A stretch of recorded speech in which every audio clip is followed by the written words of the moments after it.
Hello friends, എല്ലാവർക്കും good morning. അപ്പോൾ ചെമ്പനീർ പൂവിൻ്റെ ഇന്നത്തെ സൂപ്പർ ഹിറ്റ് വിശേഷത്തിലേക്ക് എല്ലാവർക്കും സ്വാഗതം. അങ്ങനെ ആൻ്റണി ശ്രുതിയെ വിളിച്ച് കാര്യങ്ങളെല്ലാം പറയുകയാണ്. സച്ചിയുടെ ആ താക്കോൽ എടുക്കണം, എന്നിട്ട് അവൻ്റെ വണ്ടിയുടെ ബ്രേക്ക് കട്ട് ചെയ്ത് വിടണം എന്നുള്ള കാര്യമാണ് പറയുന്നത്. ഇത് കേട്ടുകഴിഞ്ഞപ്പോഴേക്ക് ശ്രുതിയാണെങ്കിൽ അത് സമ്മതിക്കുന്നില്ല. എനിക്കൊന്നും പറ്റിയൊന്നുമില്ല.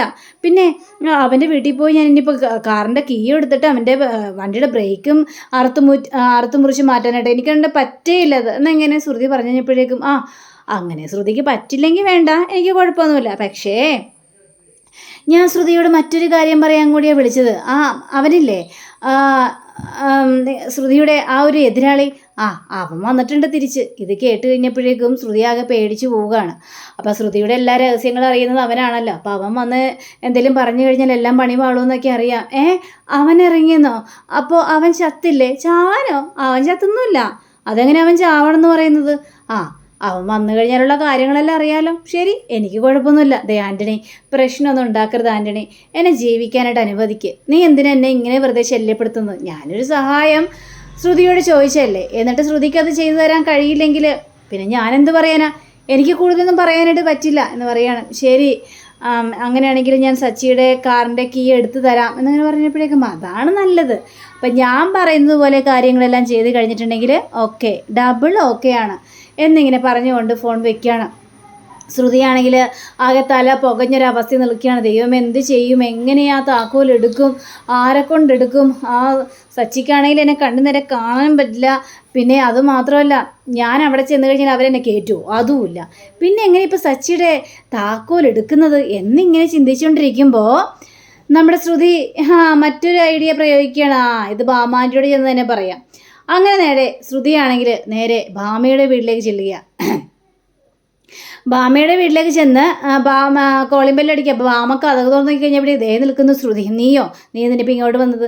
നിന്നെ എനിക്ക് കാണണ്ട, നീ പോകാൻ നോക്ക് എന്ന് പറഞ്ഞുകൊണ്ട് ആ കഥ കിടക്കണം. എൻ്റെ ദൈവം, ആൻറ്റി ഭയങ്കര കലിപ്പിലാണല്ലോ. ആൻറ്റി കഥ കിടക്കല്ലേ ആൻറ്റി, ഞാനൊന്ന് പറയട്ടെ എന്നും പറഞ്ഞുകൊണ്ട് വാതിലും തള്ളി പിടിച്ചിട്ട് വീട്ടിനകത്തേക്ക് കയറുക.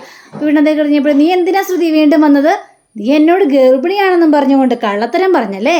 എന്നിട്ട് ഞാൻ ഈ കാര്യങ്ങൾ മുഴുവനും ചന്ദ്രയോട് പറയുകയും ചെയ്തു. ഇപ്പോൾ എല്ലാവരുടെ മുന്നിൽ ഞാൻ കള്ളിയായില്ലേ? നീ ഇപ്പം നല്ല പുള്ളിയായിട്ട് ഇങ്ങനെ ചമഞ്ഞ് നടക്കുന്നു അല്ലേടി? ഇത് കേട്ടുകഴിഞ്ഞപ്പോഴേക്കും ആൻറ്റി, ഞാൻ പറയണ കേക്ക് ആൻറ്റി. ഞാൻ ഇതൊക്കെ ആൻറ്റിയോടല്ലാതെ പിന്നെ ആരോടാ പറയണ ആൻറ്റി? എനിക്ക് ആ വീട്ടിലേക്ക് കയറി പറ്റാനായിട്ട് വേറൊരു വഴിയും ഞാൻ കണ്ടില്ല. അതുകൊണ്ടാണ് ഞാൻ ഗർഭിണിയാണെന്ന് പറഞ്ഞത്. ഗർഭിണിയാണെന്ന് പറഞ്ഞു കഴിയാൻ നേരത്ത് അവരെന്നെ വീട്ടിലേക്ക് കൊണ്ടുപോകുമെന്ന് ആൻറ്റി ഞാൻ വിചാരിച്ചത്. പക്ഷേ ഇങ്ങനൊരു അലുക്കുരുത്താകുമെന്ന് ഞാൻ സ്വപ്നത്തിൽ പോലും കരുതിയില്ല ആൻറ്റി. എന്നോട് ക്ഷമിക്കുക. നീ എന്തിനാടി എന്നെക്കൊണ്ട് ഇതെല്ലാം ചെയ്യിപ്പിക്കുന്നത്? നിൻ്റെ ഓരോ പ്രശ്നങ്ങൾ നീ എന്തിനാ എൻ്റെ അടുത്ത് വന്ന് പറയുന്നത്? അത് പിന്നെ എനിക്ക് വേറെ ആരും ഇല്ലാത്തത് കൊണ്ടല്ല ഞാൻ ആൻറ്റിയോടൊന്ന് പറയുന്നത്.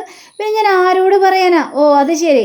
അപ്പം നീ ഓരോ കോപ്രായങ്ങൾ ചെയ്ത് കൂട്ടും. ലാസ്റ്റ് നിന്നെ പോലീസ് പിടിക്കുമ്പോൾ കൂട്ടത്തിൽ എന്നെയും കൂടി പോലീസ് പിടിക്കണം. അതാണ് നിൻ്റെ മനസ്സിലെ ആഗ്രഹം അല്ലേ? അയ്യോ വാമാൻറ്റി, അങ്ങനെയൊന്നും അല്ല വാമാൻറ്റി. എൻ്റെ മനസ്സിലെ സങ്കടങ്ങളൊക്കെ ആൻറ്റിയോട് പറഞ്ഞത് മാത്രമേ ഉള്ളൂ. ഇപ്പം ഞാൻ വേറൊരു കാര്യം പറയാൻ വേണ്ടി ആൻറ്റി അടുത്ത് വന്നത്. ഇനി എന്ത് അലക്കുരുത്തും കൊണ്ടാണ് വന്നിരിക്കുന്നത്? അയ്യോ, അലക്കുരുത്തൊന്നും അല്ല. അതെ ആൻറ്റി, സച്ചിയുടെ ആ വണ്ടിയുടെ താക്കോലൊന്ന് എടുക്കണം അവരുടെ വീട്ടിൽ പോയി. വണ്ടിയുടെ താക്കോലോ? നീ എന്താ ഡ്രൈവിംഗ് പഠിക്കാൻ പോകണം? അയ്യോ ആൻറ്റി, അതല്ല ആൻറ്റി. അന്ന് എന്നെ അവിടെ നിന്ന് കൂട്ടിക്കൊണ്ട് പോയില്ലേ? എന്നിട്ട് നേരെ കൊണ്ടുപോയത് ഹോസ്പിറ്റലാണല്ലോ. അപ്പോൾ ഹോസ്പിറ്റലിൽ വെച്ചാണല്ലോ എൻ്റെ കള്ളത്തരങ്ങളെല്ലാം പൊളിഞ്ഞടങ്ങിയത്. ആ സമയത്ത് സച്ചിയുടെ വണ്ടിയുടെ ഡിക്കിയിലായിരുന്നു എൻ്റെ ബാഗ്. അപ്പോൾ ആ ബാഗ് അവിടെ അകപ്പെട്ടു പോയി. ആ സമയത്ത് ഞാനൊന്ന് സച്ചിയെ വിളിച്ചായിരുന്നു. എൻ്റെ ബാഗ് നിൻ്റെ വണ്ടിയുടെ ഡിക്കിയിലുണ്ട്, അതൊന്ന് എനിക്ക് എടുത്തു തരാമോ എന്ന് ഞാൻ ചോദിച്ചു. പക്ഷേ സച്ചി എന്നോട് പറയുക, ഇല്ല ഞാൻ തരില്ല എന്നൊക്കെ പറഞ്ഞുകൊണ്ട് എന്നോട് കയർത്ത് സംസാരിച്ചു. സച്ചിക്ക് എന്നോട് ദേഷ്യം കാണുവേ. കാരണം ഞാൻ കള്ളത്തരം പറഞ്ഞാണല്ലോ ആ വീട്ടിലേക്ക് കയറാൻ നോക്കിയത്. അപ്പോൾ സച്ചിക്ക് എന്നോട് ശരിക്കും ദേഷ്യം കാണും എന്നൊക്കെ പറയണം. അതിനിപ്പം ഞാനെന്താ ചെയ്യേണ്ടത്? അത് പിന്നെ ആൻറ്റി, അതാ ഞാൻ പറഞ്ഞത്. ആൻറ്റി, സച്ചിയുടെ വണ്ടിയുടെ താക്കോലൊന്ന് എടുത്ത് തന്നാലേ ഞാൻ ആ ഡിക്കി തുറന്ന് ആ ബാഗ് എടുത്തോളാം. കുഴപ്പമൊന്നുമില്ല. എനിക്കങ്ങനെയൊന്നും പറ്റിയൊന്നുമില്ല ആൻറ്റി. ദയവ് ചെയ്ത് ഞാൻ പറയുന്ന ഒന്ന് കേൾക്കണോ ആൻറ്റി? എനിക്ക് ആ വണ്ടിയുടെ ഇത് കിട്ടിയാൽ മതിയാവുള്ളൂ. കാരണം ആ ബാഗിൽ എന്തെല്ലാം സാധനങ്ങളുണ്ടെന്ന് അറിയാവോ? എൻ്റെ സ്വർണ്ണമാല സ്വർണ്ണ വളയൊക്കെ ആ ബാഗിൻ്റെ ഉള്ളിലുണ്ട് ആൻറ്റി. ആ ബാഗ് കിട്ടിയില്ലെങ്കിൽ ഞാൻ ആകെ അവതാളത്തിലാകും. ആ സ്വർണ്ണമാലയും സ്വർണ്ണ വളയൊക്കെ പോകൂലേ ആൻറ്റി? അതുകൊണ്ട് ആൻറ്റി അവിടം വരെ ഒന്ന് ചെല്ലണം. അല്ലെങ്കിൽ അറിയാലോ ആൻറ്റി, എനിക്ക് വേറൊരു നിവൃത്തിയില്ല. ഞാൻ ചത്തു കളയും. അതും ചാകുന്നതേ ഞാൻ ആൻറ്റിയുടെ വീട്ടിൽ തന്നെയാ ഈ ഫാനി കെട്ടിത്തൂങ്ങി. അങ്ങനെ ഭാമയെ അതും പറഞ്ഞുകൊണ്ട് വീഴിക്കുകയാണ് ഇവിടെ ശ്രുതി ചെയ്യുന്നത്. ആ ശ്രുതിയുടെ ആ ഒരു വാക്ക് കിട്ടുമ്പോഴേക്ക് ഭാമ പേടിച്ചു പോകണം. നീ എന്തിനാണ് ശ്രുതി ഇങ്ങനെയൊക്കെ എന്നെ കൊണ്ട് ഇങ്ങനെ എന്നെ ശല്യപ്പെടുത്തുന്നത്?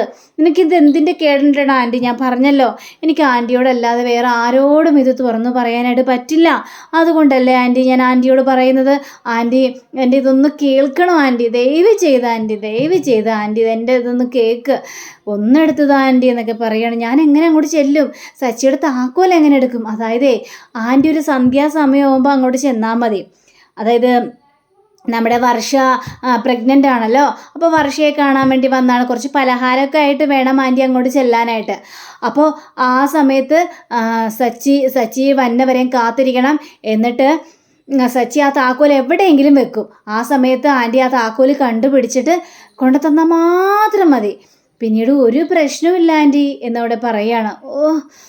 ഇങ്ങനെയൊക്കെ ചെയ്താൽ എനിക്ക് പിടി വീഴൂലേ? ഒരു പിടിയും വീഴില്ല ആൻറ്റി, അങ്ങനെ ചെയ്താൽ മതി, അല്ലെങ്കിൽ ഞാൻ ഈ ഫാനിൽ കെട്ടി തൂങ്ങി എന്ന് പറഞ്ഞുകൊണ്ട് ഭാമയെ ഭീഷണിപ്പെടുത്തുകയാണ് അവിടെ ശ്രുതി ചെയ്യുന്നത്. അങ്ങനെ പിന്നീട് കാണിക്കുന്ന നമ്മുടെ വർഷ വാതിക്കയിൽ ആ സെറ്റിൽ കിടന്ന് നല്ല ഉറക്കമാണ്. എന്തൊക്കെയോ ബുക്ക് വായിച്ച് കിടന്ന് ഉറങ്ങിപ്പോയതാണ് പാവം. ആ സമയത്താണ് രേവതി അങ്ങോട്ട് വരുന്നത്. നോക്കിക്കഴിഞ്ഞപ്പോഴേക്കും വർഷ നല്ല ഉറക്കമാണ് രേവതി കാണുന്നത്.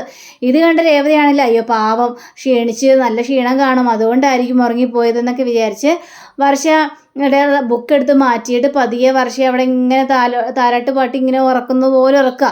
അപ്പോഴാണ് രവി വരുന്നത്. ആ മോളെ രേവതി, അതെ ആ അവൻ്റെ ആ ഇതില്ലേ എന്നൊക്കെ പറഞ്ഞിട്ട്, അയ്യോ അച്ഛാ പതുക്കെ. അതെന്താ പതുക്കെ? അതേ കണ്ടോ, വർഷ കിടന്ന് ഉറങ്ങുക. ക്ഷീണം കൊണ്ട് പാവം ഉറങ്ങിപ്പോയതാ അച്ഛാ. അതുകൊണ്ട് ഉറങ്ങിക്കോട്ടെ, നമ്മൾ ഒച്ചപ്പാടുണ്ടാക്കി ശല്യം ഉണ്ടാക്കാൻ നിൽക്കണ്ട, ഉറങ്ങിക്കോട്ടെ. ശരി ഉറങ്ങിക്കോട്ടെ. അല്ല അച്ഛനെന്താ പറയാൻ വേണ്ടി വന്നത്? അത് പിന്നെ എൻ്റെ ആ കൂട്ടുകാരൻ്റെ ഒരിതില്ലേ, ആ ബുക്കുകൾ ഇവിടെ ഉണ്ടേ, അതുകൊണ്ട് ആ ബുക്ക് എനിക്ക് വേണമായിരുന്നു. അത് പറയാൻ വേണ്ടിയാണോ? അപ്പോഴാണ് വരുന്നടാ ചന്ദ്രയാണെങ്കിൽ വർഷം ഉറങ്ങുന്ന സീന ചന്ദ്ര കാണുന്നത്. ഇത് കണ്ടു കഴിഞ്ഞപ്പോഴേക്ക് ചന്ദ്രക്ക് ദേഷ്യം വരികയാണ്. ചന്ദ്ര ഊട്ടി വന്നിട്ട് ആ സന്ധ്യ സമയത്ത് ആരടി കിടന്ന് ഉറങ്ങുന്നതെന്ന് പറഞ്ഞുകൊണ്ട് അപ്പോഴേക്കും രേവതി വന്ന് ചന്ദ്രയുടെ വായ അങ്ങോട്ട് പൊത്തിപ്പിടിക്കണം. അയ്യമ്മേ പതുക്കെ എടി എൻ്റെ വായ പൊത്തിപ്പിടിക്കാൻ വേണ്ടി മാത്രം നീ വളർന്നോടി? അത്രയ്ക്ക് ധൈര്യമുണ്ട് നിനക്ക്? നീ എന്തിനാടി എൻ്റെ വായ പൊത്തിപ്പിടിച്ചത് എന്ന് ചോദിക്കുമ്പോൾ അയ്യമ്മേ പതുക്കിയമ്മേ. അപ്പോൾ രവിയാണെങ്കിൽ അയ്യോ ചന്ദ്രയെ പതുക്കെ, ഒന്നും മിണ്ടാതിരിക്കും ചന്ദ്രേ. രവിയേട്ടാ എൻ്റെ വായ പൊത്തിപ്പിടിച്ചിരിക്കുന്നു. എടി ചന്ദ്രയൊന്ന് പതുക്കെ, വർഷം ഉറങ്ങുന്നത് കണ്ടില്ലേ, പതുക്കെ. കൊള്ളാലോ, ഈ സന്ധ്യ സമയത്താണോ കിടന്നുറങ്ങുന്നത്? വിളക്ക് കത്തിക്കണ സമയത്ത് ആരുറങ്ങിയാലും അതെനിക്ക് ഇഷ്ടപ്പെടില്ല. അതാരാണെങ്കിലും ശരി. ഇവളോട് എണീക്കാൻ പറ. എൻ്റെ അമ്മേ അവൾ ഉറങ്ങിക്കോട്ടെ അമ്മേ, അവൾ ഉറങ്ങുന്നതിന് ചില കാരണങ്ങളുണ്ട്, ഞങ്ങൾ അതുകൊണ്ടല്ലേ അവളെ അവിടെ തന്നെ കിടത്തി പിടിച്ചുറങ്ങി. എന്ത് കാരണങ്ങൾ എന്നിങ്ങനെ പറഞ്ഞുകൊണ്ടിരിക്കുമ്പോൾ കോളിമ്പല്ല് കേൾക്കുക. കോളിമ്പല്ല് പടപടപടാന്ന് കുറേ പ്രാവശ്യം അടിക്കുക. അപ്പോൾ കോളിമ്പല്ലിൻ്റെ ശബ്ദം കേട്ട് കഴിഞ്ഞപ്പോഴേക്കും വർഷ അവിടെ നിന്ന് എണീറ്റ് വർഷ ഇങ്ങനെ കണ്ണും പിടിച്ചിങ്ങനെ നോക്കുകയാണ്. അപ്പോൾ രേവതിയും അതേപോലെ തന്നെ രവിയാണെങ്കിലും എല്ലാം തീർന്നു. ഉറങ്ങട്ടെ എന്ന് അവൾ വിചാരിച്ചതാ. അപ്പോൾ ആരാണാവോ കോളിയും ബെല്ല് അടിച്ചത്? ഇവൾ എണീറ്റില്ലേ ഇപ്പോൾ? ചന്ദ്രേ നീയൊന്ന് പോയി നോക്ക് ആരാന്ന്. ശരി എന്നും പറഞ്ഞുകൊണ്ട് നേരെ ചന്ദ്ര വാതിലുറക്കുക. അപ്പോൾ ഭാമ നിൽക്കുന്നു. അപ്പോൾ ഭാമയൊരു ഇത് കണ്ടു കഴിഞ്ഞപ്പോഴേക്കും അപ്പോൾ വാതിൽ തുറന്നപ്പോൾ കണ്ടു കഴിഞ്ഞപ്പോഴേക്ക് ഭാമ. അപ്പോൾ ഭാമ കൂടെ നീയോ ഇങ്ങ് കയറി ഭാമ എന്ന് പറഞ്ഞുകൊണ്ട് ഭാമ വരിക. അപ്പോൾ നീ എന്താണ് ഈ സമയത്ത്, നീ എന്താ ഇപ്പോൾ വന്നതാ? എന്താ ചന്ദ്ര എനിക്ക് വന്നൂടെ ചന്ദ്രേ? വർഷേ ഞാൻ വർഷേ മോളെ കാണാൻ വേണ്ടി വന്നതാ. ആൻറ്റി കുറച്ച് സ്വീറ്റ്സ് ആയിട്ടാണ് വന്നിരിക്കുന്നത് എന്നും പറഞ്ഞുകൊണ്ട് കുറച്ച് സ്വീറ്റ്സ് എടുത്ത് കയ്യിലേക്ക് കൊടുക്കുകയാണ്. അപ്പോൾ കയ്യിലേക്ക് കൊടുത്തു കഴിഞ്ഞപ്പോഴേക്കും എന്താ മോൾക്ക് എന്താ പറ്റിയെന്നൊക്കെ ചോദിച്ചപ്പോഴേക്കും എനിക്കൊന്നുമില്ല ആൻറ്റി, ഞാൻ ഓക്കെ ആണെന്നൊക്കെ പറയുകയാണ്. അങ്ങനെ പറഞ്ഞപ്പോഴേക്കും ഇവരിങ്ങനെ സംസാരിച്ചുകൊണ്ടിരിക്കുക. അപ്പോൾ ഇവരിങ്ങനെ സംസാരിച്ചുകൊണ്ടിരിക്കുന്ന സമയത്ത് രേവതി പറയാണ്, ആൻറ്റി ഏതായാലും വന്നത് നന്നായി. ആൻറ്റി ഏതായാലും വർഷയെ കാണാനായിട്ട് ആൻറ്റിക്ക് തോന്നിയല്ലോ. പിന്നല്ലാണ്ട് വർഷയെ കാണണ്ടേ ഞാൻ, വർഷ പ്രഗ്നൻ്റ് ആണല്ലോ എന്നൊക്കെ ഇങ്ങനെ സംസാരിച്ചുകൊണ്ടിരിക്കുക. ആ സമയത്ത് സുധി വന്നിട്ട് ചോദിക്കുകയാണ്, ആൻറ്റിയെ ശ്രുതിയെ കാണാറുണ്ടോ എന്നൊക്കെ ചോദിക്കണം. അപ്പോൾ ഇത് കഴിഞ്ഞപ്പോഴേക്കും ആകെ പേടിച്ചു പോയി. അപ്പോൾ നമ്മുടെ വർഷയാണെങ്കിൽ അതെ എനിക്ക് തീരെ വയ്യ, ഞാനൊന്ന് പോയി കിടക്കുവാണെന്ന് പറഞ്ഞുകൊണ്ട് വർഷ മുകളിലേക്ക് കയറി പോവുകയും ചെയ്യാണ്. അപ്പോഴേക്കും നമ്മുടെ ചന്ദ്രയ്ക്ക് ആകെ കാലിമൂത്തര അവസ്ഥ നിൽക്കുകയാണ്. നീ എന്തെങ്കിലും ആലോചിച്ചുകൊണ്ടിരിക്കുന്നത്? ഞാനൊന്നും ആലോചിച്ചില്ല, ഞാനിങ്ങനെ ചുമ്മാ എന്നൊക്കെ പറഞ്ഞപ്പോഴേക്കും ആൻറ്റിക്ക് എന്താ കുടിക്കാൻ വേണ്ടത്? എന്താണെങ്കിലും മോളെ കുഴപ്പമില്ല മോളെ. അല്ല ആൻറ്റി എപ്പോഴാണ് പോകുന്നത്? ഞാനേ ഇപ്പോൾ പോകുന്നില്ല, ഞാനേതായാലും സച്ചിയൊക്കെ ഒന്ന് കണ്ടിട്ടേ പോകുന്നുള്ളൂ. സച്ചി ഇപ്പോൾ വരുമോ മോളെ? അത് പിന്നെ അറിയില്ല ആൻറ്റി, ചിലപ്പോൾ ലോങ് ട്രിപ്പാണെങ്കിൽ കുറേ വൈകും, അല്ലെങ്കിൽ പെട്ടെന്ന് വരും. എന്താ ആൻറ്റിക്ക് ഇപ്പോൾ സച്ചിയേട്ടനെ കാണുന്ന നിർബന്ധം? അങ്ങനെയല്ല, സച്ചിയുടെ മുഖം നല്ല ഐശ്വര്യമുള്ള മുഖമാണ്, സച്ചിയെ കണ്ടു കഴിഞ്ഞാൽ മനസ്സിന് നല്ല സന്തോഷമാണേ, അതുകൊണ്ടാ. ശരി എന്നും പറഞ്ഞുകൊണ്ട് അവിടെ നിന്ന് രേവതി കയറി പോവാണ്. അപ്പോഴേക്കും ചന്ദ്രയ്ക്ക് ഇഷ്ടപ്പെട്ടില്ല. അപ്പോൾ ചന്ദ്ര ചോദിക്കണം, നീ എന്തിനാ ഈ സച്ചിയെ കാണുമ്പോൾ നിനക്കെന്താ ഇത്ര സന്തോഷം? സച്ചിയുടെ മുഖത്ത് എന്താ അത്രയും വലിയ പ്രസാദമാണ്? അയ്യോ എൻ്റെ പൊന്നു ചന്ദ്ര, ഞാൻ ചുമ്മാ പറഞ്ഞല്ലേ, എനിക്ക് അങ്ങനെയൊന്നും ഇല്ലെന്നേ, ഞാൻ ചുമ്മാ രേവതിയെ ബോധിപ്പിക്കാൻ വേണ്ടി പറഞ്ഞു. അപ്പോൾ ശ്രുതി വീണ്ടും ചോദിച്ചുകൊണ്ടിരിക്കുകയാണ്, പറ ആൻറ്റി ശ്രുതിയെ കണ്ടായിരുന്നോ? ശ്രുതി വീട്ടിൽ വന്നായിരുന്നോ എന്ന് ചോദിച്ചപ്പോൾ ഞാൻ കണ്ടൊന്നുമില്ല, ഞാൻ എന്തിനാ അവളെ കാണുന്നത്? ഞാൻ അവളെ കാണാറുമില്ല, എൻ്റെ വീട്ടിലേക്ക് കയറ്റാറുമില്ല, എനിക്ക് അവൾ അരിശ്യമാണ് എന്നൊക്കെ ഭാമ പറയുമ്പോൾ സച്ചി വന്നിട്ട്, അതൊക്കെ കള്ളത്തരം, അതുകൊണ്ടാണോ ആൻറ്റിയുടെ അടുത്ത് വന്നിട്ട് അവൾ പ്രഗ്നൻ്റ് ആണെന്ന് പറഞ്ഞത്? ആൻറ്റിയല്ലേ ഇവിടെ വന്ന് പറഞ്ഞത് ശ്രുതി പ്രഗ്നൻ്റ് ആണെന്ന് പറഞ്ഞുകൊണ്ട് വിശേഷം പറഞ്ഞത്? എപ്പോഴേക്കാ അത് പിന്നെ അവൾ എൻ്റെ അടുത്ത് വന്നിത് പറഞ്ഞു കഴിഞ്ഞപ്പോഴേക്കും ഞാനത് കേട്ടെന്ന് മാത്രമേ ഉള്ളൂ. ഒരു കാര്യം സത്യമാണെന്ന് ഞാൻ വിചാരിച്ചു എൻ്റെ പൊന്നു സച്ചി. അങ്ങനെയാണ് ഞാനിവിടെ വന്ന് ആ സത്യങ്ങൾ മുഴുവനും പറഞ്ഞത്. പക്ഷെ അവളെ മനസ്സിൽ മുഴുവനും കള്ളത്തരമാണെന്ന് എനിക്ക് അറിയില്ലായിരുന്നു. അതേ പിന്നെ ഞാൻ അവളെ എൻ്റെ കുടുംബത്തേക്കേ കയറ്റിയിട്ടില്ല, അവളെ ഞാൻ പുറത്താക്കിയില്ല. ഇനി അവൾ പറയുന്ന ഒരു കാര്യവും ഞാൻ വിശ്വസിക്കില്ല. ഞാനാകെ തരിപ്പണമായൊരവസ്ഥയിലായിരുന്നു. അങ്ങനെ ചന്ദ്രക്ക് ദേഷ്യം വന്ന് ചന്ദ്രൻ നേരെ അകത്തേക്ക് കയറി പോയതൊക്കെ കേട്ട് കഴിഞ്ഞപ്പോഴേക്കും അപ്പോൾ നമ്മുടെ രേവതി വരികയാണ്. അപ്പോൾ രേവതി എന്നിട്ട്, സച്ചിയേട്ടൻ വന്നോ? സന്തോഷമായില്ലേ ആൻറ്റിക്ക്? അതെന്താ സന്തോഷമായില്ലെന്ന് വെച്ചത്? അപ്പോൾ അല്ല സച്ചിയേട്ടാ, ഭാമാൻറ്റി പറയുവാണേ, സച്ചിയേട്ടനെ കാണുമ്പോഴേ മനസ്സിനൊരു സന്തോഷമാണ്. സച്ചിയേട്ടൻ വരാൻ വേണ്ടിയാണ് കാത്തിരുന്നത് ഭാമാൻറ്റി. സച്ചിയേട്ടനെ കണ്ടല്ലോ, സന്തോഷമായില്ലേ? ഭാമാൻറ്റി അങ്ങനെ പറഞ്ഞോ എന്നിങ്ങനെ ചോദിക്കുകയാണ്. അപ്പോൾ നമ്മുടെ ചന്ദ്രയും വരിക. ഭാമാൻറ്റി അങ്ങനെ പറഞ്ഞു. അങ്ങനെ പറഞ്ഞെങ്കിൽ ഭാമാൻറ്റി എന്തോ കള്ളത്തരം ഉണ്ടല്ലോ മനസ്സിൽ. അല്ല, ഈ വെറുതെ ഇരിക്കണവരെയൊക്കെ സത്യസന്ധനായിട്ട് സംസാരിപ്പിക്കുകയും അതേപോലെ തന്നെ അവരെ പുകഴ്ത്തി പറയുമ്പോഴൊക്കെ അതിലെന്തൊക്കെയോ കള്ളത്തരങ്ങളുണ്ടെന്ന് വേണം കരുതാനായിട്ട്. ഇത് കേട്ട് കഴിഞ്ഞപ്പോഴേക്കും ചന്ദ്ര ചിരിച്ചുകൊണ്ട്, ബാമ്മേ എന്തായിപ്പോൾ മനസ്സിലായില്ലേ കാര്യങ്ങളൊക്കെ? നിനക്ക് വല്ല ആവശ്യം ഉണ്ടായിരുന്നോ? നീ സച്ചിയെ പുകഴ്ത്തിക്കൊണ്ട് വെച്ചിരിക്കുകയായിരുന്നില്ലേ, കിട്ടേണ്ടത് കിട്ടി എന്നും പറഞ്ഞോണ്ട് ചന്ദ്ര പോവുക. പോയി കഴിഞ്ഞപ്പോഴേക്കും സച്ചി പറയണം, ആൻറ്റി ഞാൻ ആൻറ്റിയെ വിഷമിപ്പിക്കാൻ വേണ്ടി പറഞ്ഞതല്ല കേട്ടോ, ഞാൻ ചുമ്മാ തമാശക്ക് പറഞ്ഞാണ്. അപ്പോഴേക്കും രേവതി എന്താ കുടിക്കാൻ എടുത്തിട്ട് വാ, ആൻറ്റി ഇവിടെ ഇരിക്ക്, ഞാനേതായാലും മേളിലേക്ക് പോവുക എന്നും പറഞ്ഞുകൊണ്ട് സച്ചി ആ താക്കോല് നേരെ ഷോക്കേസിൽ വെച്ചിട്ട് സച്ചി നേരെ മേളോട്ട് പോവുക. അപ്പോൾ ഈ താക്കോൽ എടുക്കാൻ വേണ്ടിയാണല്ലോ ഈ ഭാമ വന്നിരിക്കുന്നത്. അങ്ങനെ ചന്ദ്രയും ആരുമില്ലാത്ത സമയത്ത് ഈ ഭാമ പോയി പെട്ടെന്ന് താക്കോൽ എടുത്തിട്ട് കയ്യിലേക്ക് പിടിക്കുക. അപ്പോൾ ചന്ദ്ര ഭാമേ എന്ന് പറഞ്ഞ് വിളിക്കുക. ചന്ദ്ര ഭാമ ആണെങ്കിൽ ആകെ ഞെട്ടിപ്പോവുകയും ചെയ്തു. അപ്പോൾ അങ്ങനെയും കാണിച്ചുകൊണ്ടാണ് നമ്മുടെ ഇന്നത്തെ റിവ്യൂടെ അവസാനിച്ചിരിക്കുന്നത്. അടുത്ത റിവ്യൂവിനെ കാത്തിരിക്കുക, സബ്സ്ക്രൈബ് ചെയ്യുക. എല്ലാവർക്കും നല്ലൊരു ദിനം ആശംസിക്കുന്നു. നമസ്കാരം. Thank you. ബൈ.